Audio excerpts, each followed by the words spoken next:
د حضرت عمر رضی الله تعالی عنہ په دور خلافت کې حضرت عمر سے دور خلافت ته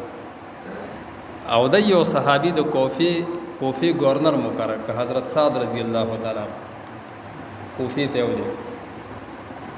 د کوفی څخه خلک رااله او د حضرت سعد رضی الله تعالی عنہ خلاف شکایت وکړ چې حضرت دغه شانتی دی په مسکم کمه کوتا ہے کی په مال غنیمت کې کمه کوتا ہے کی فلان کی کار کې کمه کوتا ہے کی حضرت عمر رضی الله تعالی عنہ حضرت سعد رضی الله تعالی عنہ پس استاد ولې غراوي وخت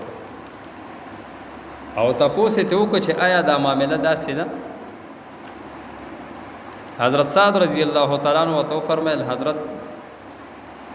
ما د اسلام د پاره دا کار کړی دی دا کار کړی دی لومبه غشه د اسلام د پاره حضرت سعد رضی الله تعالی عنہ وشتي د کفر او د شرک خلاف لومبه غشه چا چلول نو حضرت سعد رضی الله تعالی عنہ ته حضرت کچره زدا سیم نو زما خو غټول اعمال به ځای شو مخکینی چې څومره اعمال ایمان یې کای کړی دي کومه کارنامې د اسلام د پاره ما کړی خو بزایش نو حضرت عمر سے بوتوي وې زمام ستا متعلق دغه ګمانو چې دا کومه خبره ستا خلاف کیږي را درو د موز متعلق تاسو کوی ز په هغه طریقه موس کوم چې کومه طریقه د نبی علیہ الصلوۃ والسلام وخه او موس کې ځکه مې کوتا ہے نو نو حضرت عمر سے بوته چې زما خو یقین دغه چې ته بالکل صحیح کښتونه خو بیا هم زرا لګم د کوفه خلکو ته سکسان لګم او د مختلف کورون نه ځای په ځای به تاسو وکړي چې سات څنګه سړی نو هغه قاصدین د حضرت عمر رضی الله تعالی عنہ له طرف نه لاړل تاسو نه شروع کړ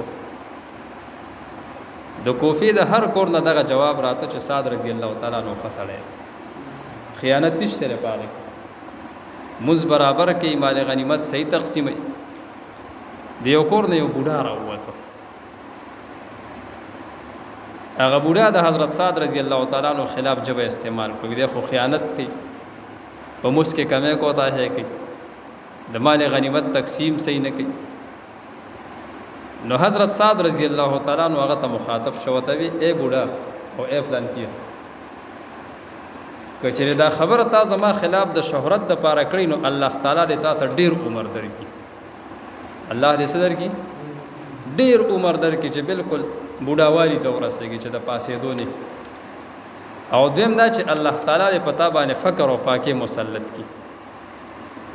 او دریم دا الله دې تا ذلیل او خوار کی کچره حقیقت ته ویلې سیدا او کده خپل شهرت د پاره زما خلاف خبره کړي نو الله تعالی دې ته عمر هم ډیر در کې الله دې ذلیلم کو الله تعالی دې فقر او فاقو کې مسلط کړه نو راویان فرمای چې الله تعالی وا ته ډیر عمر ورکړه دغه سړی ته او دومره عمر چې داریزي د بوډاوالي د وجه نه په سترګو باندې راوانې دي چې چا به تاوازو کنو داریزه پیدا سه سکړه اوچا تا کړه او الله پیدا سلوګه تند فقر فاقه مسلط کړي چې وړای ته محتاج خوراک بوته نه ملایي کله یو ځای نه لای کې پروت کله بل ځای کې او الله داسې ذلیل او خوار ک چې په لار به ماشومان جنکای تیرې دي نه یې بچړل ای سره بیانګتیا چوله نو خلق وته الله دې ذلیل او خوار کا ته دومره نه پويږي چې دا ماشومان د ورته دا حضرت سعد رضی الله تعالی عنہ اخیری دي چې په ما لګي دي زسو کوم هغه خیری دي دا خیرونه زما خلاصې دن نشته نو کوم خلق چې د الله جل شانه نیکانو بندګانو سره چیل کوي اولیاء سره او د ځان خبرې کې الله دې په کور کې ذلیل کی ته دې د وجنه احتیاط پکار دی ګوره ډېر احتیاط پکار دی